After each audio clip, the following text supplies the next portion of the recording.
Hello, my dear chess friends, welcome to Kiwi Chess, and today I would like to do something slightly different. I mentioned to you last time that I've got no time to prepare to my club games, etc., so I might do it right now with you. Why not? I thought.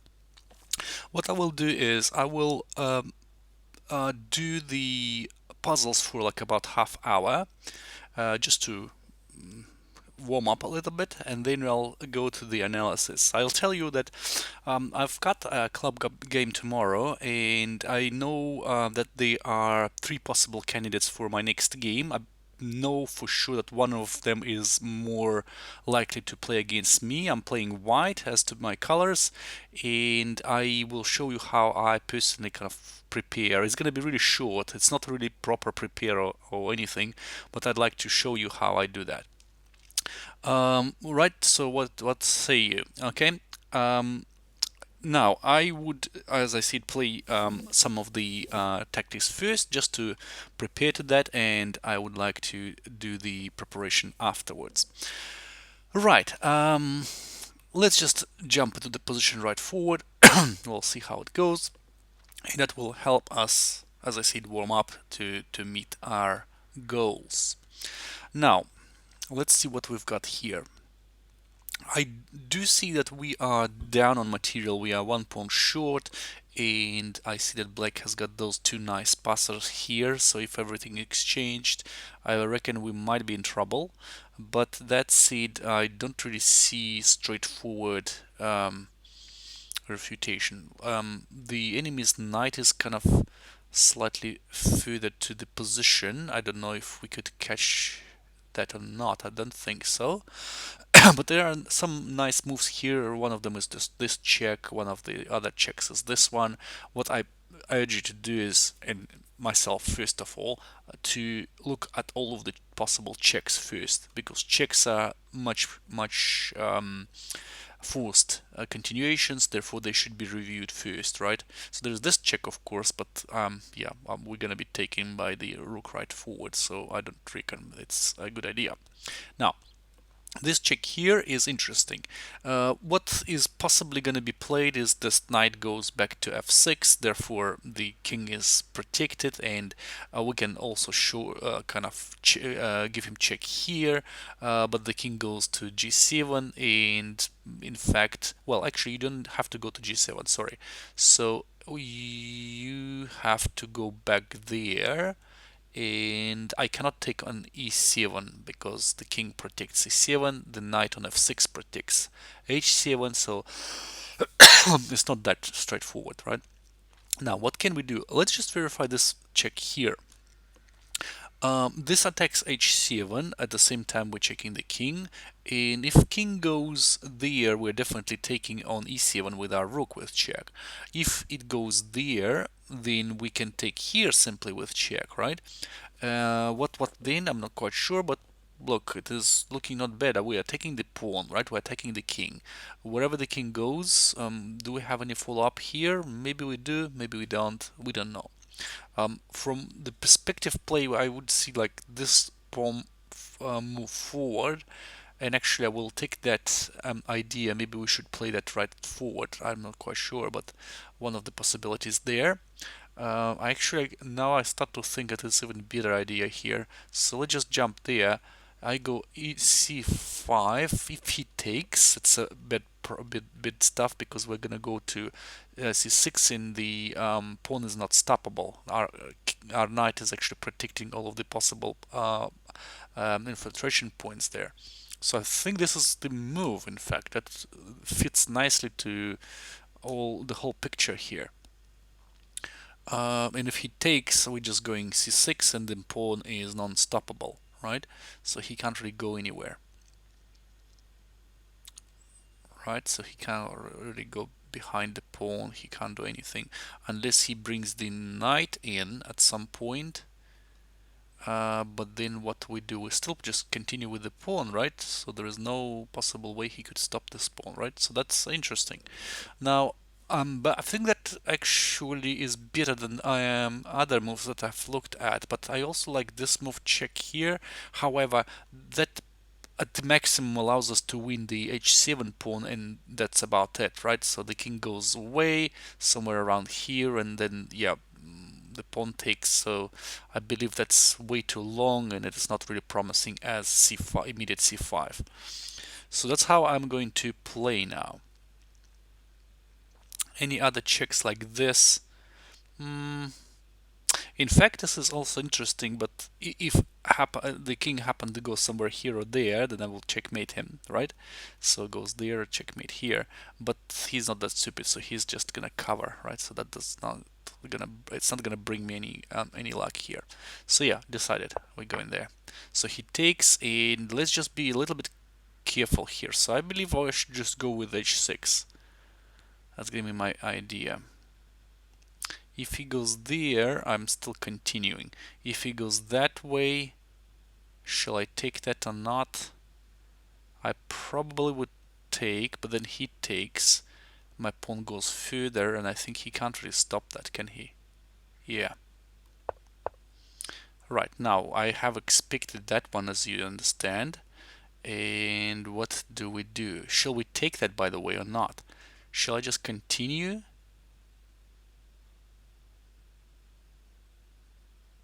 Then this check happens here. Do I care, really? I probably don't. I'm just gonna go further. Or maybe that sometimes you need to be careful about those interim checks, because they could give your opponent a counterplay, and that's not what we want to do. You see, and if I take, he takes, and if I move the pawn forward, he can give me a check. I go away, and he stands behind the pawn. And that's dangerous, because I can't really move the pawn forward, and that's about it. So I don't want to take the knight, I reckon. So I just move the pawn forward. And that wins. Wonderful. So we get 12 points. Nice calculation, nice tactical vision, pat on the back. Well done, Alex. And we'll go forward. I will be keeping my eye on our timing, because now I have been streaming for 9 minutes. So as we agreed, I do 30-minute warm-up, and then I'll continue with the opening preparation. I promised that to you. It is a nice change, in fact, and yeah, we will get some sort of analytical work at least.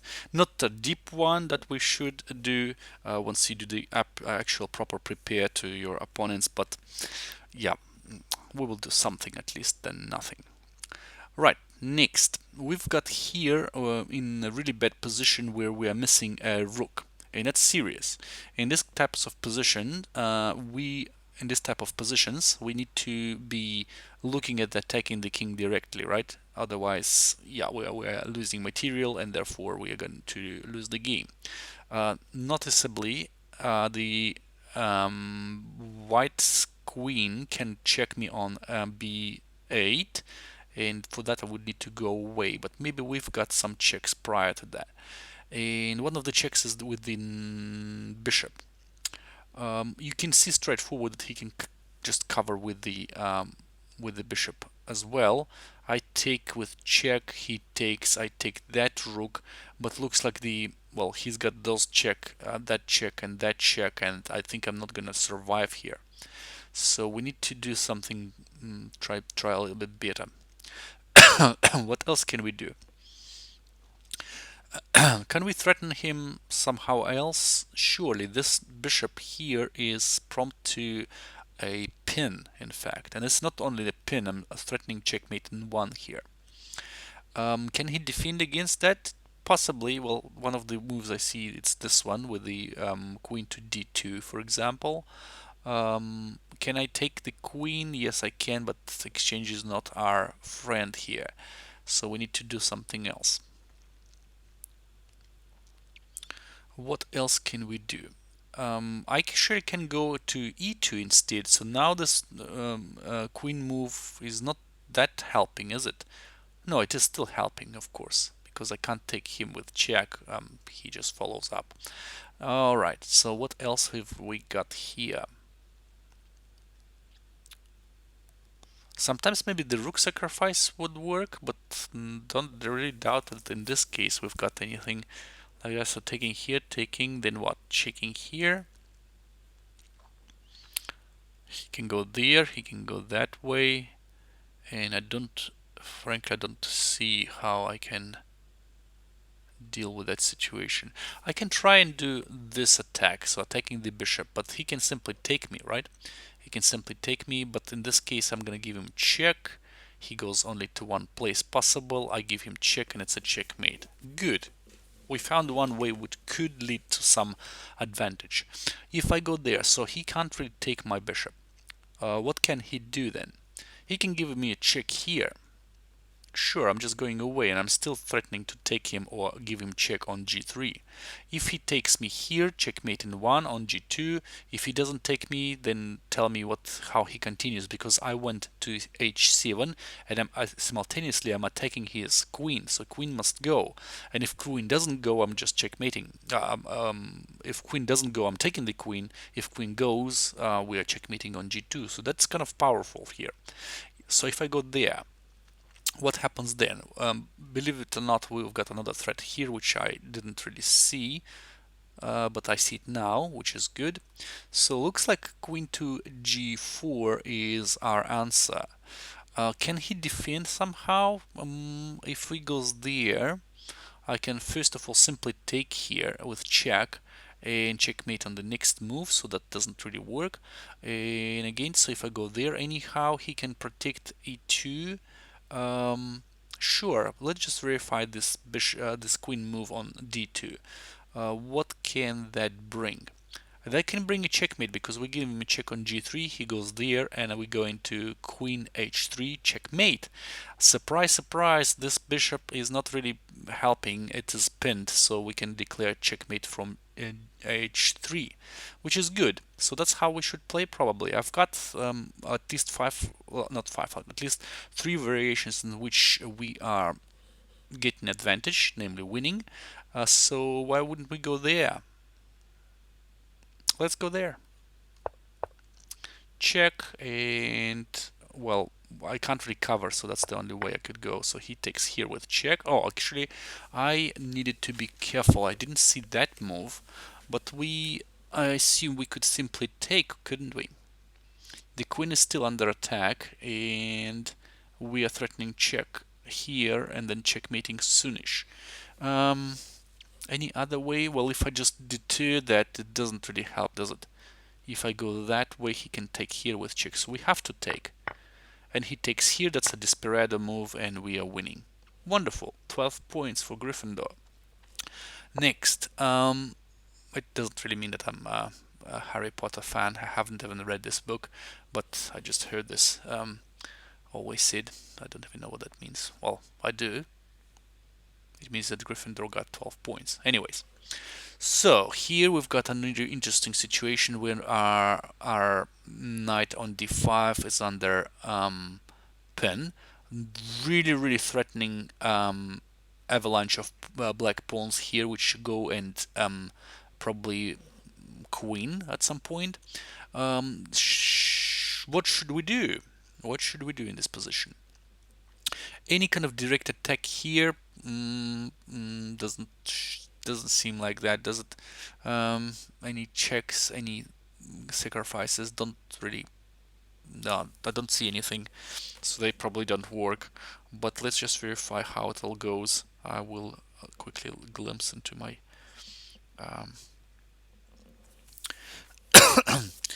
stats. Sure. What can we do? What can we do? I see a nice possibility of going and checking the black's king on that diagonal, in fact. But how to do that? How to do that without disturbing anything else? If our queen goes anywhere but this diagonal, then the bishop checks, right? Bishop checks, and that doesn't seem nice. So that means that my queen goes to somewhere like e4. And I don't really see how black can defend against my threat of checking him on the long diagonal. If he takes here, sure, I'm just gonna retake you and the check is still on the plate, right? However, he can go to f6 now to prevent this from happening. But I believe I've got this move queen to d7 or queen to b7. I believe no, I believe d7 is better because I'm attacking his rook at the same time. If he goes somewhere like here, preventing that, what can we do? I believe we can simply take here with check, or maybe we shouldn't even react to that. Maybe we should just move our pawn forward. I don't know, but that seems really promising. That on its own seems really promising. How else can we try and give a check on this big diagonal? I don't see anything, but maybe there are some resources like that. I don't know. And if he takes, well, here I can't even take or do anything here, so I'm gonna take. He takes here, and the diagonal is not available, eh? Right, so that doesn't look right.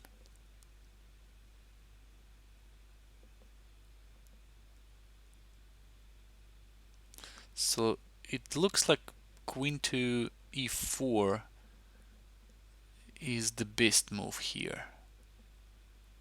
What if he just goes that way? I give him check, and if he covers here, well, I can simply take. He takes, I give a check, he covers, and I'm taking the bishops, therefore I'm in a winning position here, right? Or not? Seems like he's got a lot of... No, he's gonna be on g8, right? Or not? No, he's gonna be on g8 here. I'll try, I'll give it a try, because I don't see anything else here.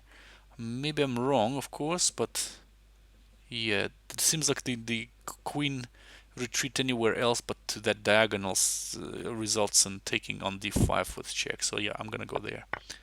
Right, taking, so we should take. Now the queen goes there, and our last but not least move was gonna be there. We will be threatening to take the rook, and if the rook goes somewhere like here, we are taking that with thank you. And once he takes, well, hang on, once he takes with the king, we can simply move the pawn forward, I reckon, couldn't we? Now if he gives a check, sure, I'm just going to go away. Can he give me any perpetual here? I don't know, but let's not rush to let's not rush there. I believe this move is kind of logical. What if he doesn't go there? What if he goes somewhere here? Then I'm just gonna move the pawn forward, right? And that's gonna result in quite a miss for black.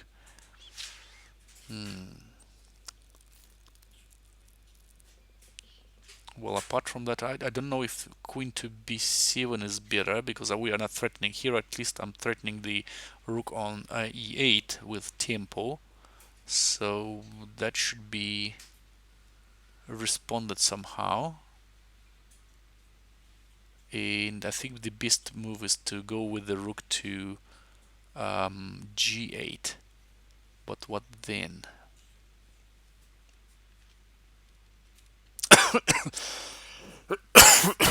Kind of subconsciously I want to take there.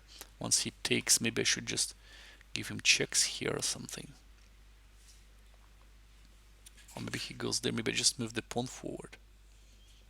I'm pretty sure I could escape that thing going somewhere around and hiding behind those pawns, but I'm not sure. But it seems like that's the only way. What else can I do here? I can't go to the big diagonal here, can I? So that on its own is not really promising. Welcome, welcome, guys. Whoever is joining now. I decided to go for like 30-minute puzzle solving and then preparing for my tomorrow's game. So I would devote that to simultaneous streaming and preparation for my next game.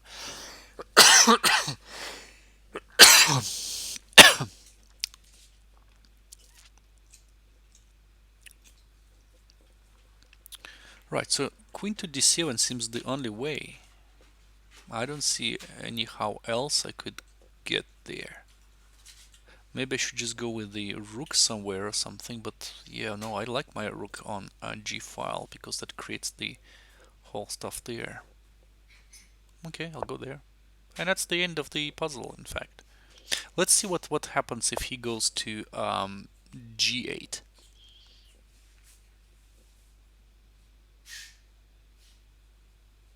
Either I'm not seeing something really simple or I don't know.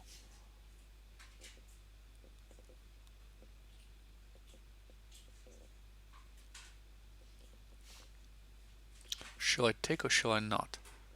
I believe I should take, otherwise I'm kind of losing my initiative with him taking on G1, because that gives me another tempo to go E7, and his king on the first on this last rank creates a threat of promoting here with check, which is hard to parry.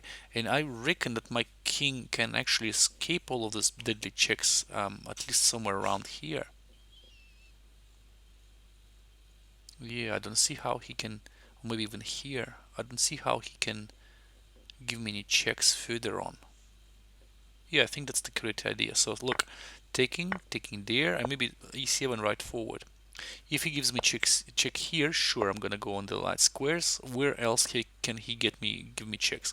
From here or from there, right? So just for the sake, we just go there, and once I'm gone there, I'm going on the light squares. He can't really relocate his queen anymore. So next move is check. So that's definitely advantageous for us, isn't it? Nice. Right, 24 minutes, and I believe we have another one. Probably not, unless it is really hard, but I'll try my best to solve that. So now we're playing black, first of all. We've got 3 pawns each, one rook each, and that seems interesting.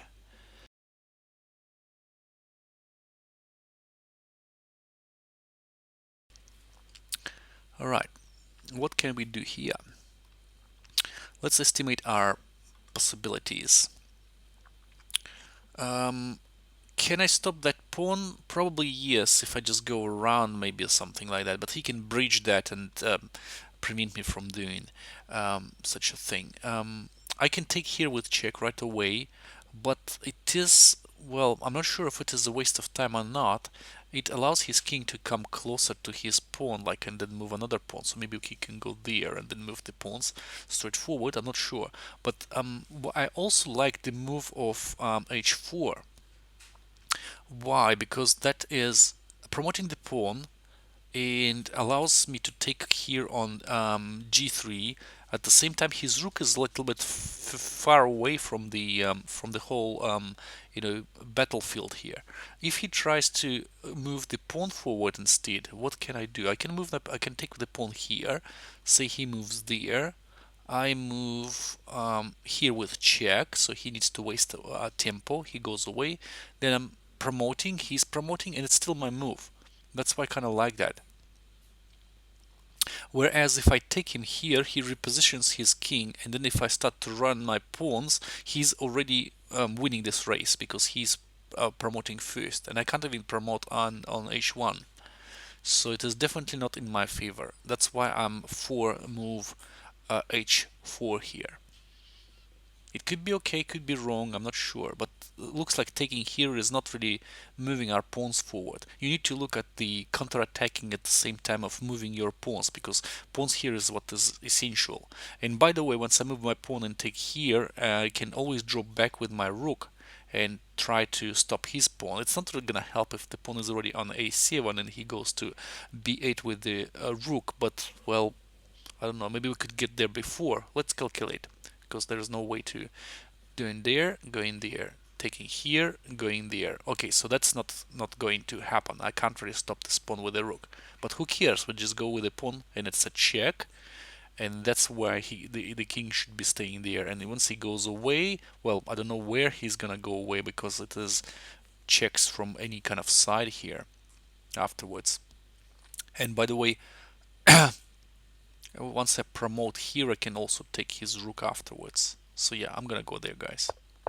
That's correct. So he goes there, probably thinking that I'm gonna go. Well, not probably. I mean, he thinks he tries to stop my pawn. Looks like. Let's verify this variation. So I'm taking here. He goes there. I'm going forward, and he can't really get my pawn. If he takes my rook, I'm promoting with my queen. So it doesn't help. That doesn't really help. However, if I go there and take the pawn, now the pawn race starts, and I go there, he goes there, I go there, queening, he goes there, queening, but once I queen, I can easily take his rook, right? And it's definitely advantageous for me because my king is still safe, and he can't really give me any checks, and that's really winning. And that's winning. 11 points for me. Wonderful. So we got on time. 28 minutes. Shall we go for another one? Or yeah, well, I don't think we're gonna go. It's kind of nice for a puzzle solution, and I gained a lot of points, so I think I'm quite content with that now. Alright, so let me just quickly verify what I was looking at before, and I'll be back to our discussion. So then, guys, further on, I'm going to prepare to my tomorrow's game. I just give you a brief background there. It is round 3 of our Spring Cup, and it's not a federated game, it is just national rating there. Going there, I was playing white first round, black second round. Now I'm playing white again, and this is a really nice disposition there where I know what players can technically go and play black now, right? So I know which players are possibly candidates for a game with me tomorrow. So let me just quickly check that tournament, and I've got this one here, A grade, B grade. No, sorry, not this one. Spring Cup started. I'm just looking at the Aviga, and I just wanted to confirm our standing here, and I want to confirm how the people played before. So I know that these guys played this player played black. Oh no, sorry, she played white.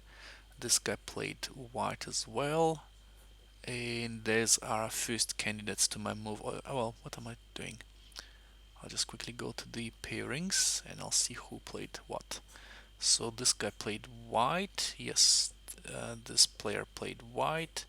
This player. Well, actually, I've got three candidates here. It looks like. What about the other one? Arun.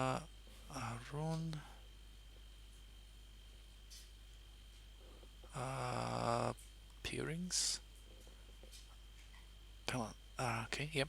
Arun. Where is this player? I can't really find him.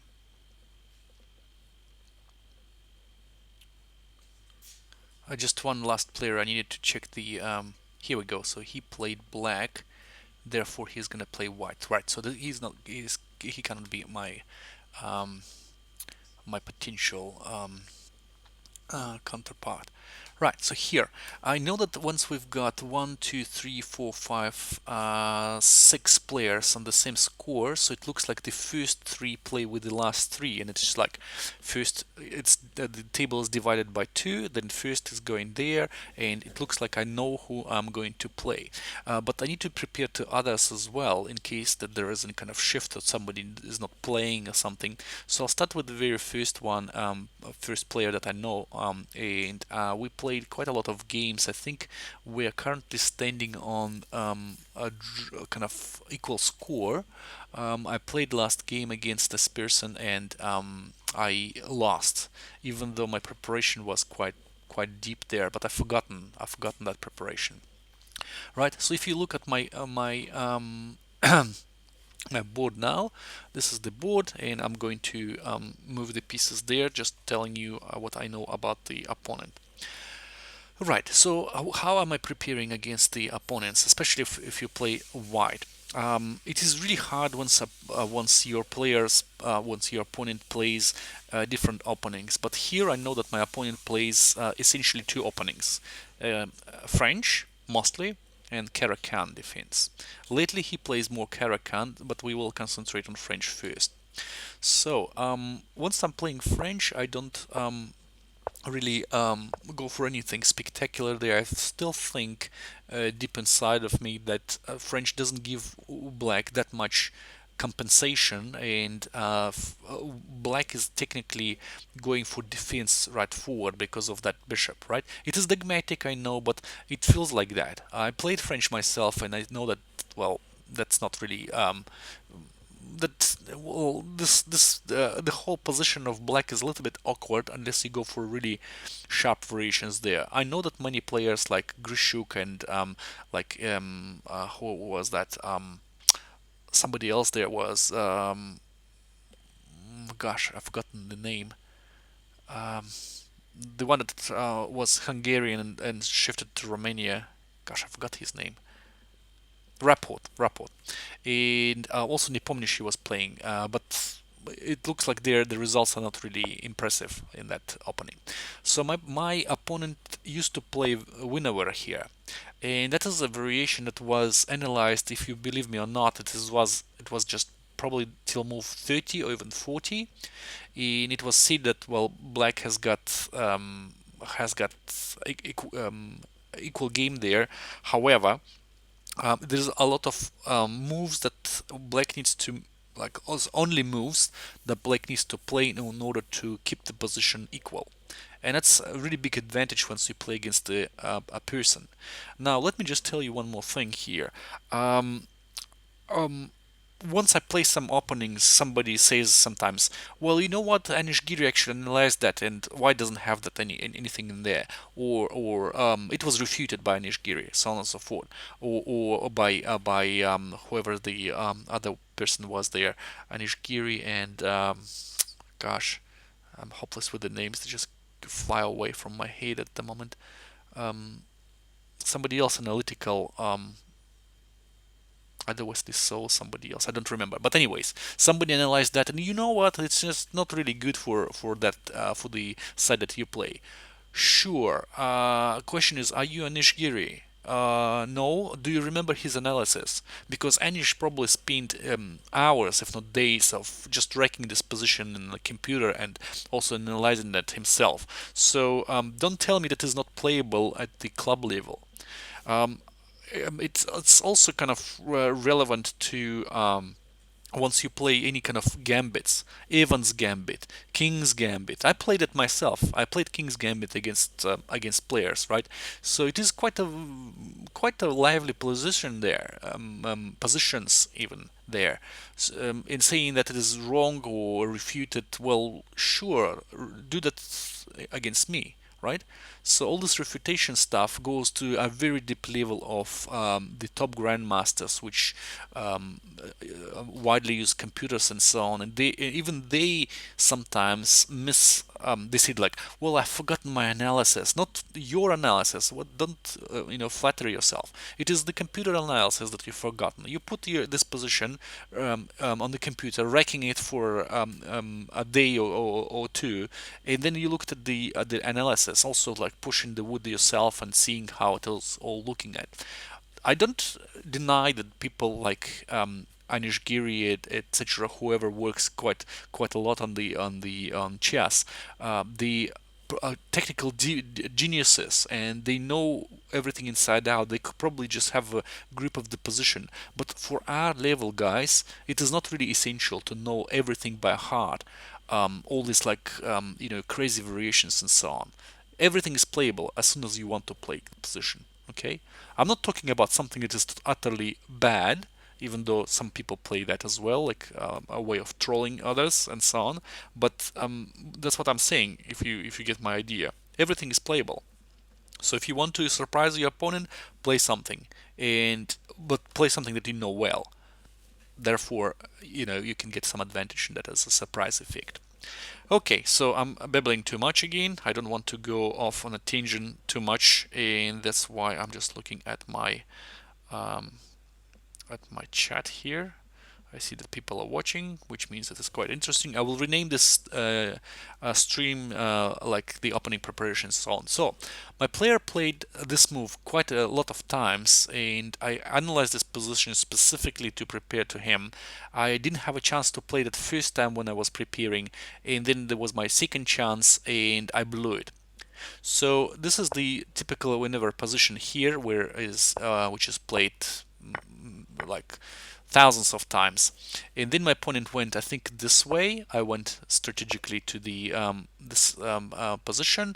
I think he moved there. I took here. He takes. Then he played something like taking here. The pawn is under attack, so you have to play something like this. He plays there. I play here. I think he takes. Yeah, he took here. I'm returning back with my queen, and then this is the move that was played here on the game.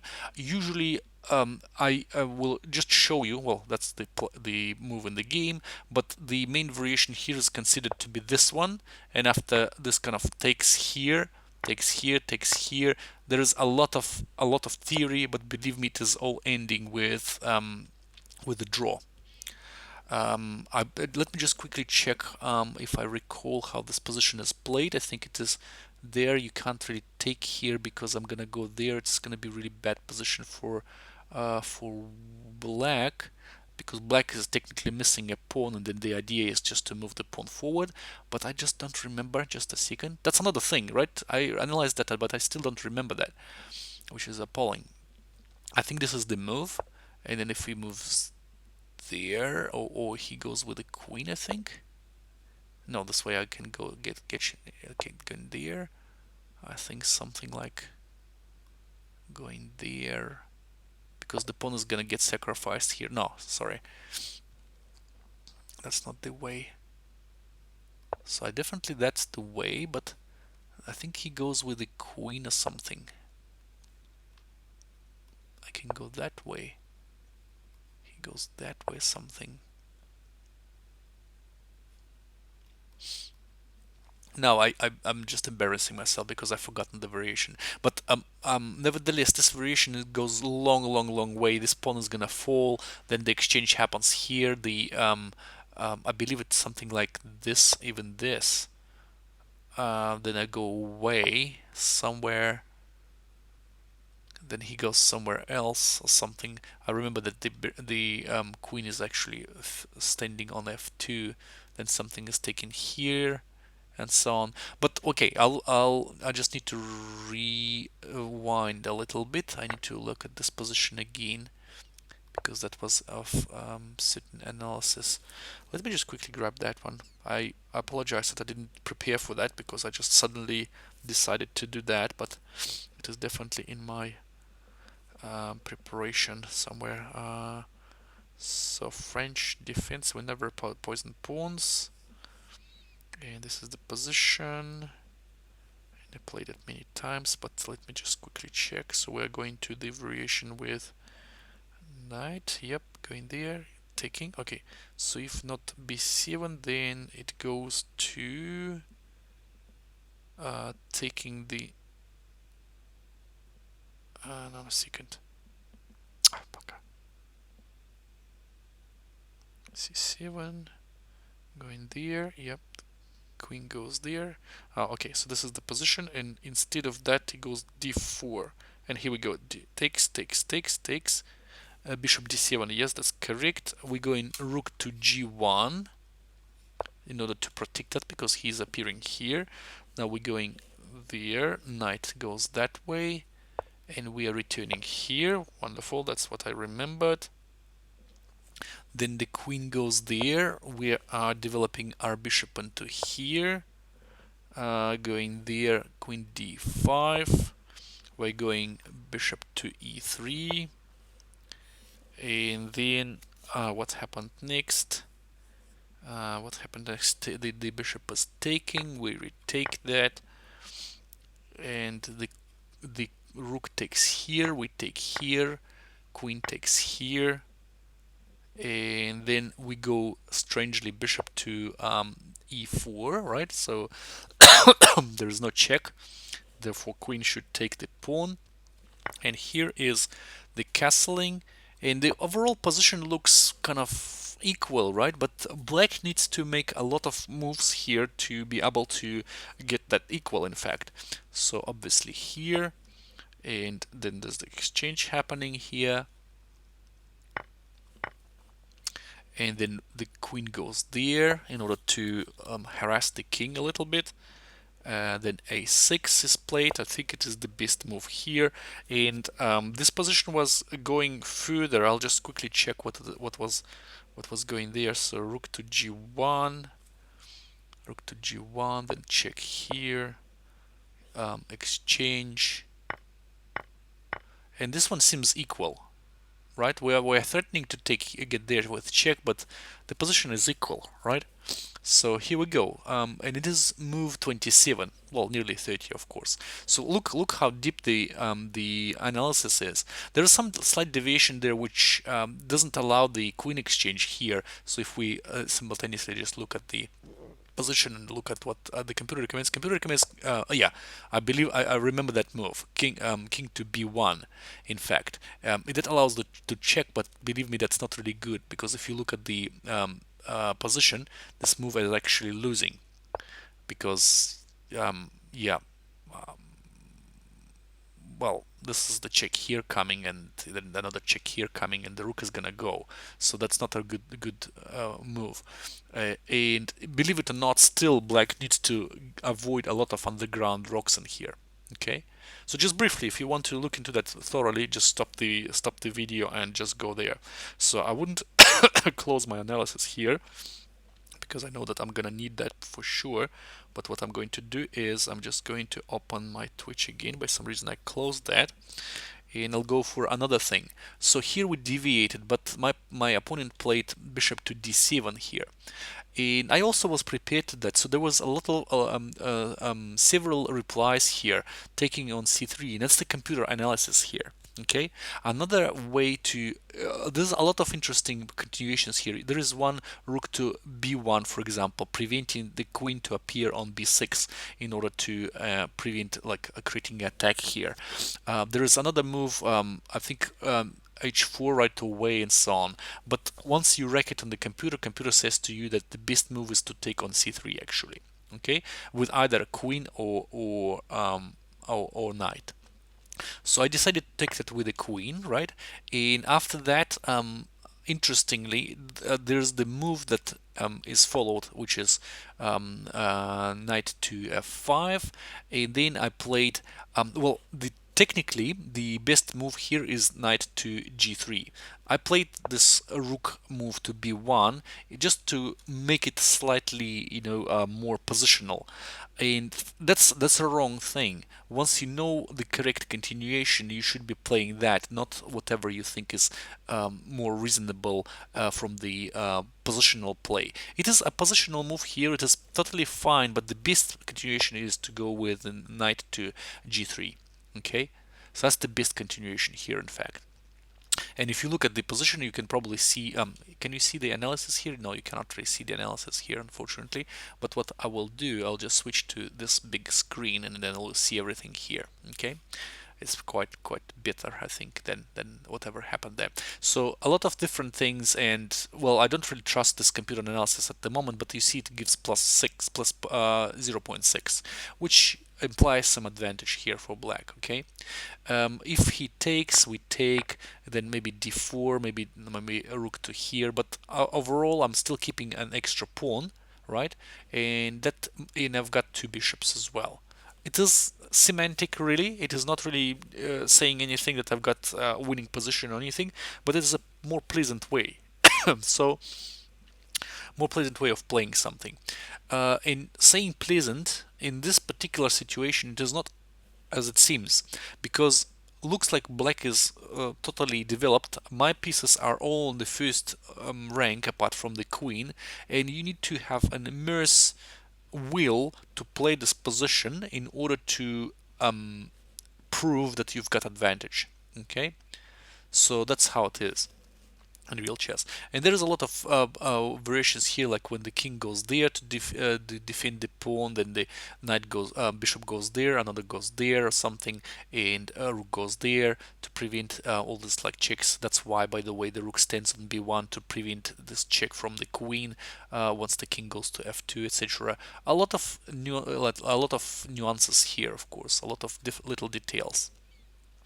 Right, so I played rook to b1 and my opponent played rook to c8. It is not a good move, in fact, and I knew that because all of the exchange here is actually playing for me. I've got an extra pawn so far.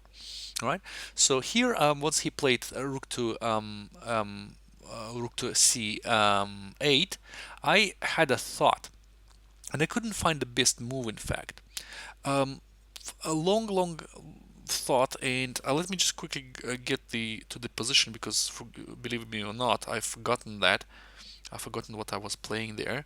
So I'll just go there and get this position out. But in the meantime, my point here is that, well, cool. I wrecked this position on the computer. I looked into that thoroughly. I even played some of the training games on that position with a slow computer, probably like around 2000 low, not higher, blitz games, just to see what reaction I could get from your opponent, which is a way I can actually recommend you to train new openings. So currently, I'll just load the position of mine, and I'll show you another. Here we go. So that's the position, and we've got my game here, which continued this way. Rook goes there. Okay, so here I played rook to g1, which is also a really good move, but it is not as good as whatever computer says here. Computer says here to play bishop to d2. Here I'm already in. I'm already out of my analysis. Okay, I didn't really know. Good position still. I've got advantage +6, +4. Computer just deviates here, but now comes a little bit of a complication. Obviously, my opponent played these positions more than myself, and he made this move: queen to d8, back with a queen, and that's a kind of threatening, because now all these kinds of sudden jumps here are in place, right? Probably not those ones, of course, but my queen is standing under X-ray of the enemy's rook, and I started to panic here. I believe that there are different analysis here after I played this game, but I played queen to h3, and it is not a bad move by itself. Computer recommends here, I think, queen to d3, but I, by some reason, I didn't really like that, because he can give me check here, and I saw like, well, I'm covering, and then he takes the pawn. I saw that during the game. Then there's a lot of stuff going on, but, well, that doesn't seem right to me. I mean, I'm just losing a pawn for nothing. So that's why I played queen to h3 here, which was not the best move, in fact. You needed to give away the pawn sometimes. And he played, I moved there, and he played this move, which is logical, right?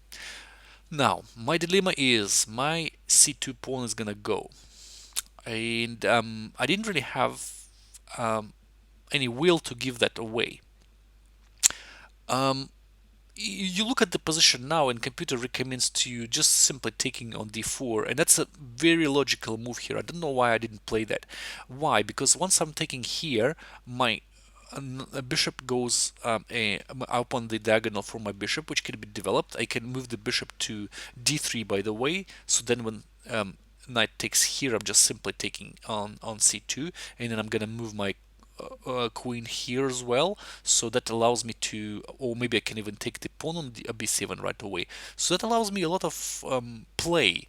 I shouldn't really be scared about the pawn and so on. So I was out of my analysis now. I started to spend a lot of time here, and I played c3, and it's definitely not the best idea here. If you look, the computer just shifts to -1 now, which is definitely a big L here, right? So, but he didn't play the check. In fact, he played queen to a5, and here I could also do just a nice exchange of the pieces here, right? That wouldn't really harm me. Instead of that, I played bishop here, and that's completely losing, right? That's completely losing because he can just give me a check, and I'm gonna go away, and now all of his pieces are just joining the attack, and I lost really quickly afterwards. See, I'm not developed, and I'm just spending even more time to make those stupid pawn moves and so on. Whereas I could just take here, develop my bishop here, and if he gives me check, sure, I don't really give a damn. I'm just gonna even go away with my king.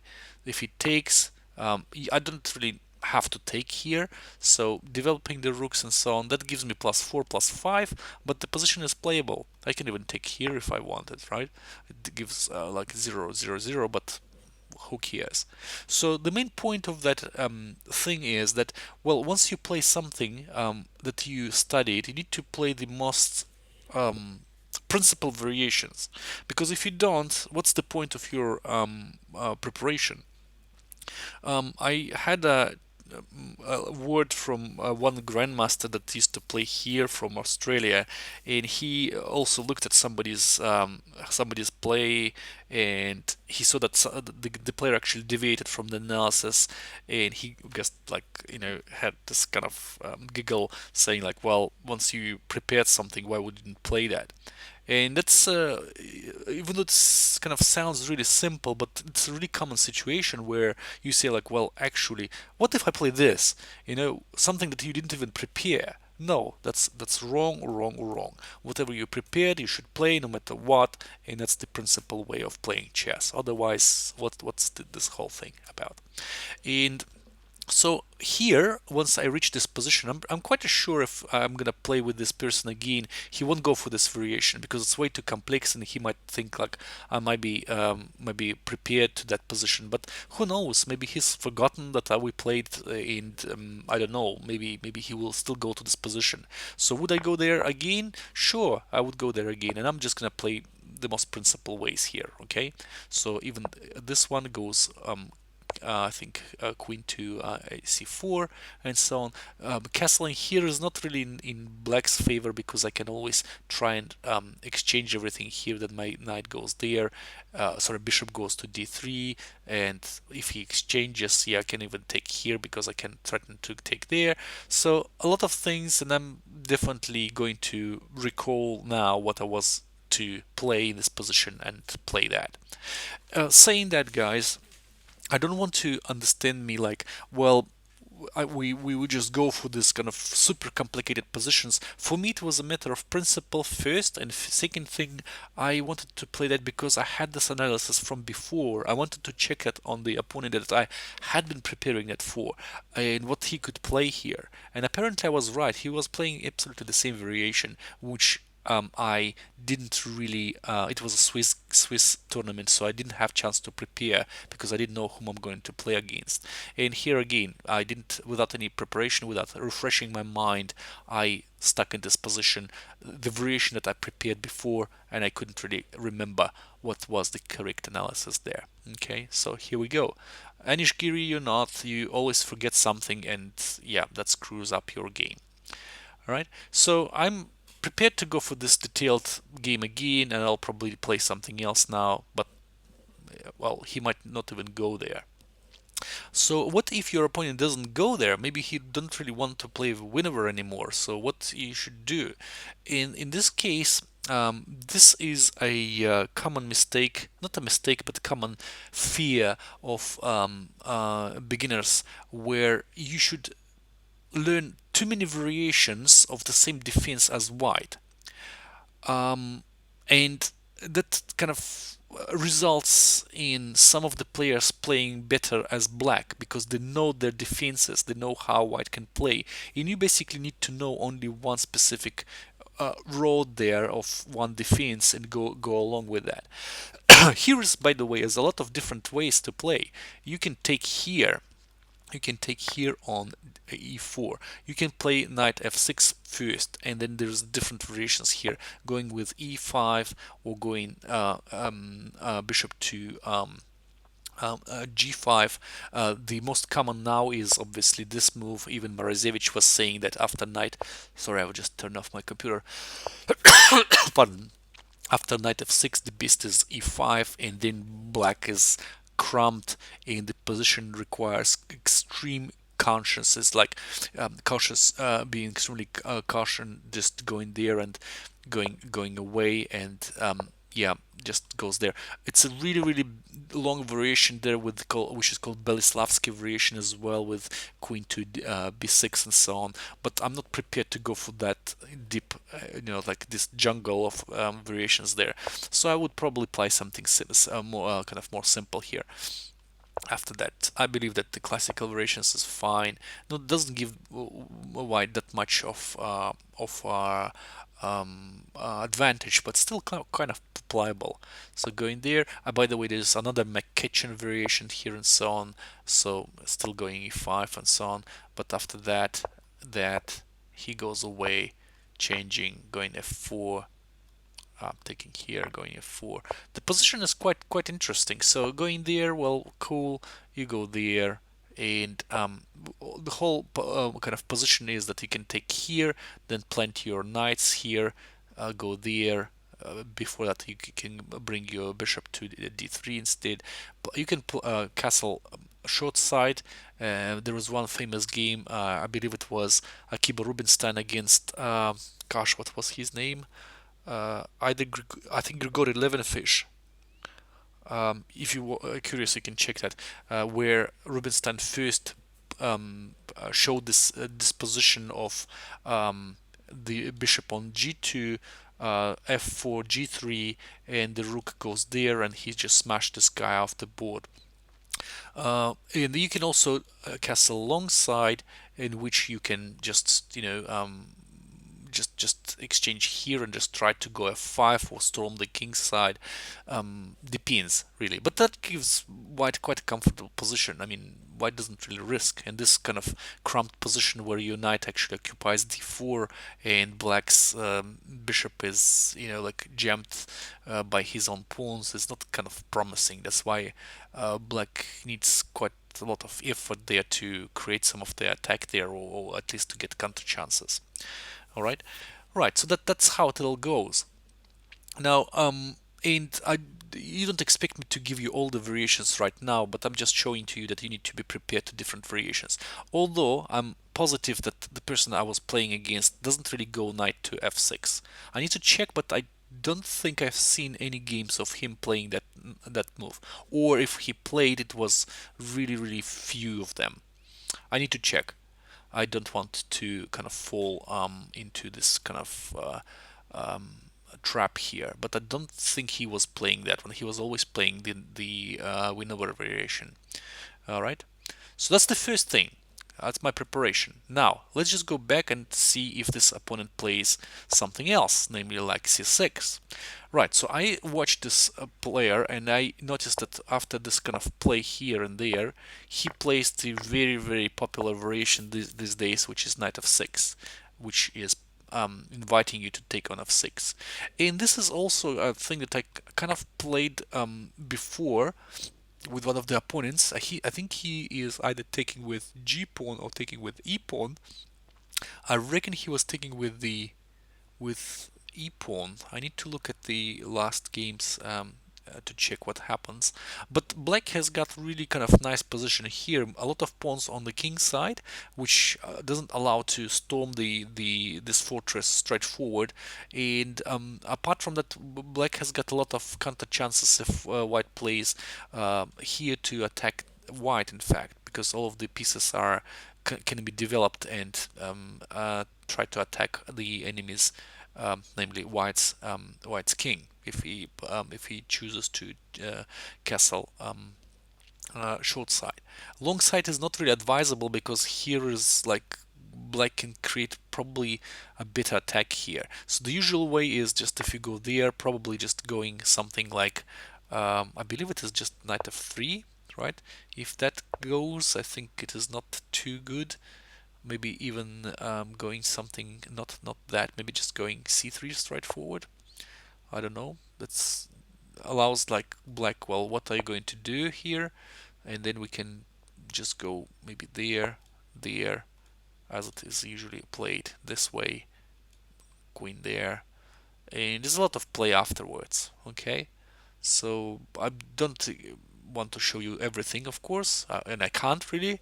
I do want, but I can't. There's a lot of variations here, so that's how you get kind of prepared to this position. Or you know what? If you are really afraid to go to something that your opponent plays all the time, you can try something else. I used to play the Panov-Botvinnik attack here, this way. That resembles Queen's Gambit accepted, by the way. And in this case, if somebody takes here, you develop, and it's really nice attack here, in fact.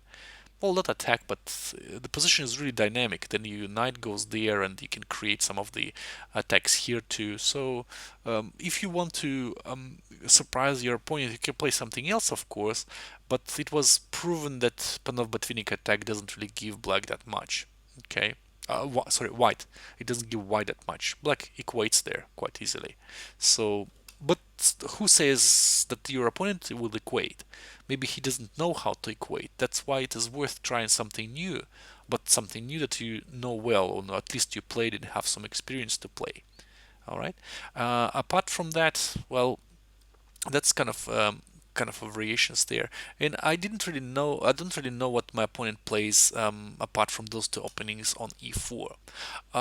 As black, I believe he plays a lot of Dutch. And if I start my game, I usually start with knight f3 just to avoid some of the variations there. But he can also try and play just directly in f5. There is a lot of structures to play against f5, including g3, that one, that structure, which could lead to stun wall positions and so on. That's the most popular, by the way. Then there's a lot of different positions, like classical position when you go just developing naturally there and yeah, trying to crush that. There's a lot of gambits that go with the h-pawn starter and so on. So yeah, so you need to be prepared if you just wanted to change everything. But look, if you were preparing for e4, just go e4. Don't let your little imps in your head to convince you, actually, let's just try something else. I'm not really prepared to go for there. But you spend your time analyzing the position. You probably know that better than just going somewhere else suddenly and trying to create some game in the field that you didn't really prepare well. You might know that well, of course, but not as well as something fresh that you analyzed yesterday. Okay. So that in a nutshell, what I'm going to how I'm kind of basing my analysis and my opening preparation. I know that there are two other opponents that play I could face. One of them plays Sicilian, the Sicilian, and it's really interesting. It's really interesting that a lot of young players play the Najdorf. I played the Najdorf myself, and guess why? Because it was Bobby Fischer who always played the Najdorf, right? Apart from that, there is a lot of new systems that were developed now, like I think it is Alapin, right? Or Alapin defense when you play c3. A lot of it's really popular now, so a lot of games played on that one, and it could potentially kind of hit you off your catch you off guard because there is not a lot of systems here like knight there or d5 that are played, and you need to be specifically prepared to those systems. I used to play d5, but then I looked at knight to f6 as well, which is also promising. I believe that black equates there, but yeah, this whole system with c3 is a little bit of a pain if you play, say, the Najdorf only or something, you know? kind of catches you off guard. But if somebody plays neither, I usually go for variation which is called Rouser attack, which starts with bishop to g5. Now it is really surprising for me again that young players play the Najdorf, because the system is, well, either this system or the Sozin attack here, or any kind of new system with like g3 or h3 or f4 or queen to d3. Now these days there people play a lot of that just to prevent the irregular Najdorf there and catch your opponent off guard. But all systems are the best because they are kind of analyzed straightforward inside out there. So the regular answer is e6, but these days people play really sly move here, which prevents black to take on f6, and also allows to continue with the regular Najdorf with all the possible like continuations, which allows, well, that move allows white to play bishop to c4, which is a really aggressive position for the bishop, and then just castle short side, preparing the same attack here with the bishop on g5 already, which is kind of advantageous here. Now what black can do here is just to go with b5, but the enemy's king is already not there. It is on the king's side, and yeah, well, that doesn't really kind of it doesn't really go with the play that black usually do here, attacking the king, which is castled king side, queen side, sorry.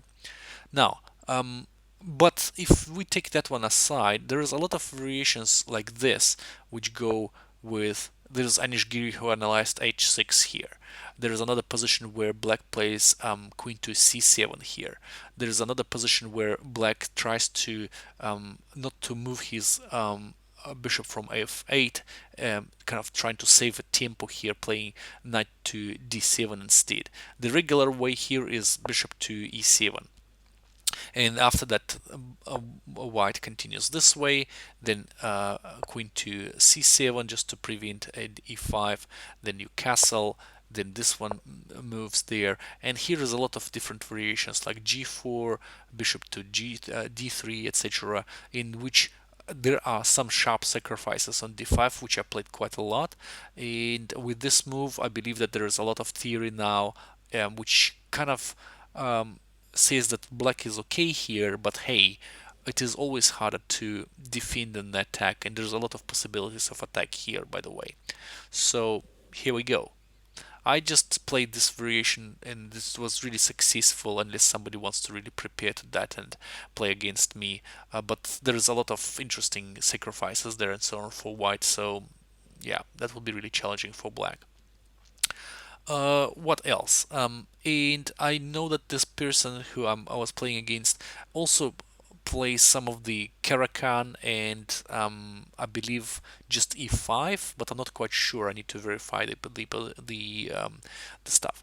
Previously, it's really funny. I played with this opponent only the King's Indian defense, right? As white. And here we go, another variation here. By the way, well, this is the standard classical position here, where white moves of the pawns forward and then plays the knights to f3 and c3. But apart from that, if you want to face the king's Indian, you don't not necessarily going this way. You can go also like this here. No, note that this move is not really good now, because if you take with the bishop, you can go e4 and you can't take on c3 anymore. So that kind of prevents the Grunfeld, but you can still play the Grunfeld here. My point is that you can play the Fianchetto here, which consider it quite dry, but at the same time, black hasn't got the usual counterplay, which is depending on attacking the enemy's king, right? So one of the interesting scenarios here. And the other thing which I was playing is I'll just go with the regular here, was d4. That's how I played my games with the classical variation here. Here, well, white could also take on e5 if you want to dry off the game and still black needs to be really kind of prepared here for the attacks, but I believe that black equates there really easily.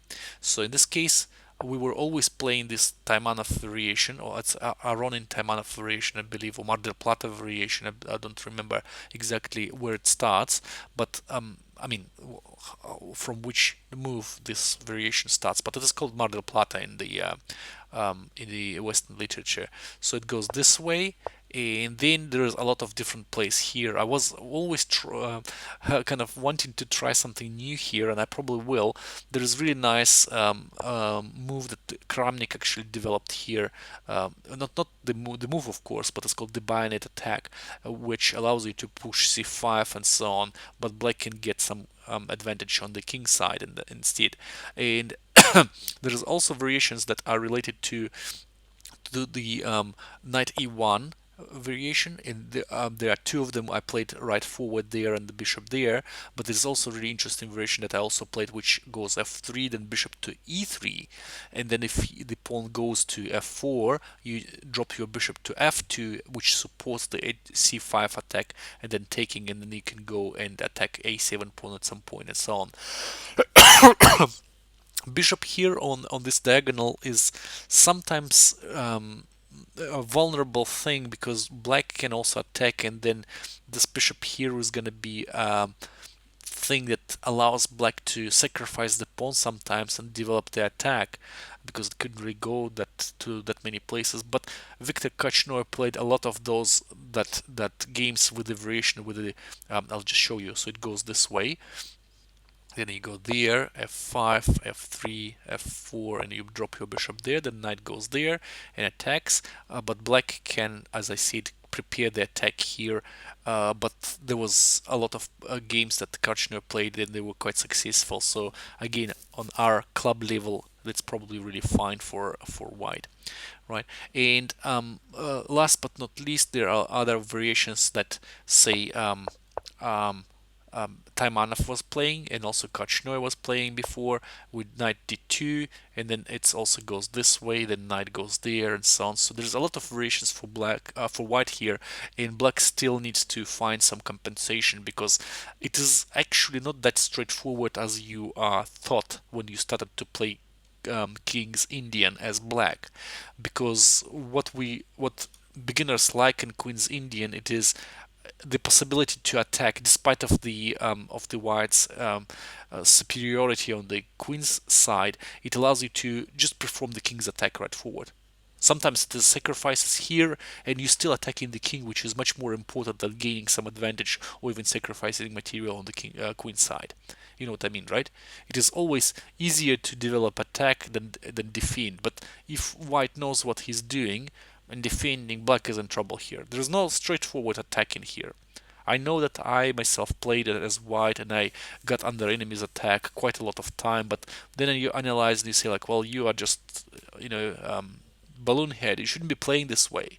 You need to be advancing on the queen side, but at the same time you need to pay a lot of attention to your king, not to get to a straightforward attack by black.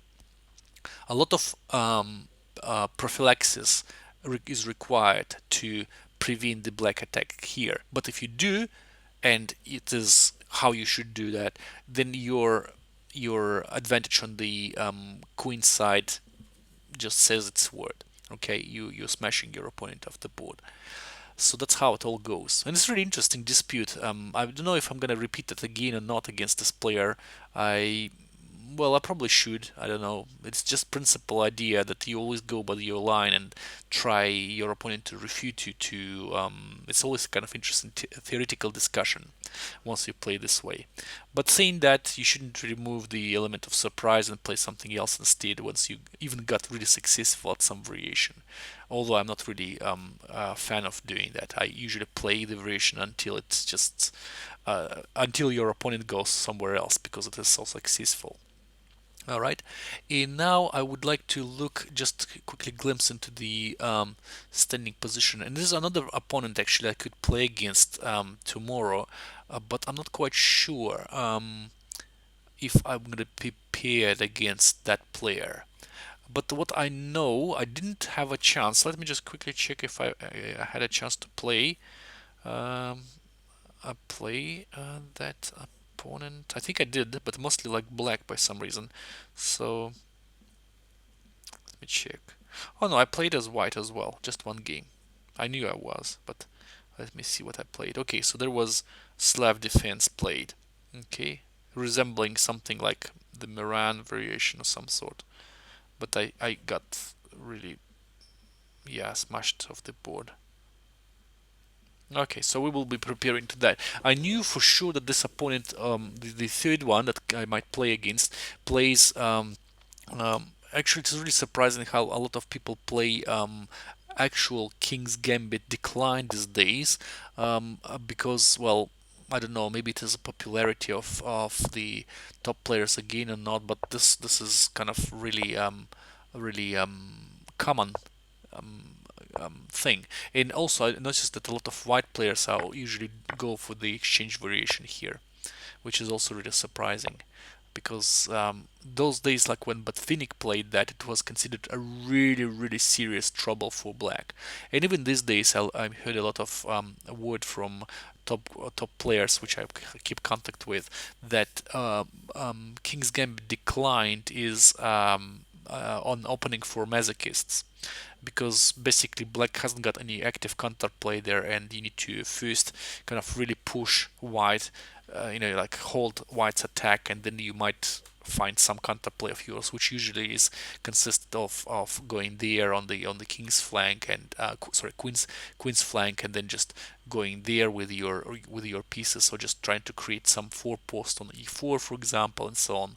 But I'm not quite sure. I actually played Queen's Gambit Decline myself, and I don't find that too spectacular. Although I don't think my results were too bad on that. It is always this exchange variation um, with the with this e4 that always got me in trouble. But I believe that black doesn't really risk there, from whatever I just saw.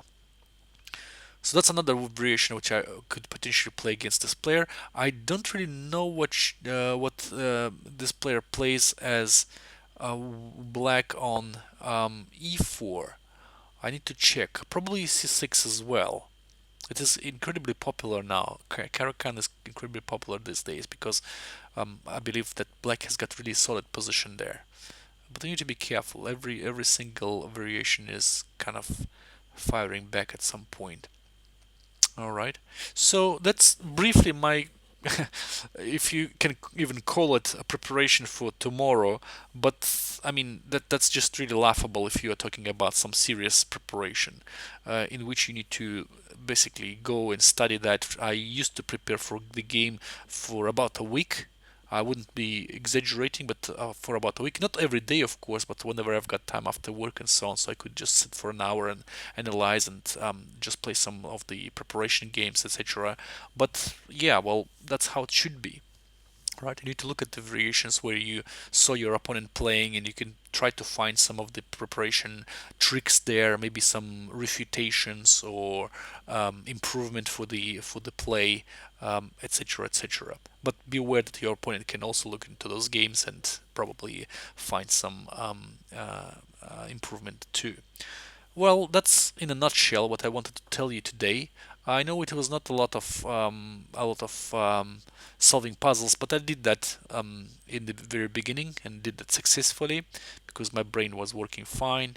And I give you a little bit of a taste of how I'm preparing to preparing openings to my games. All right.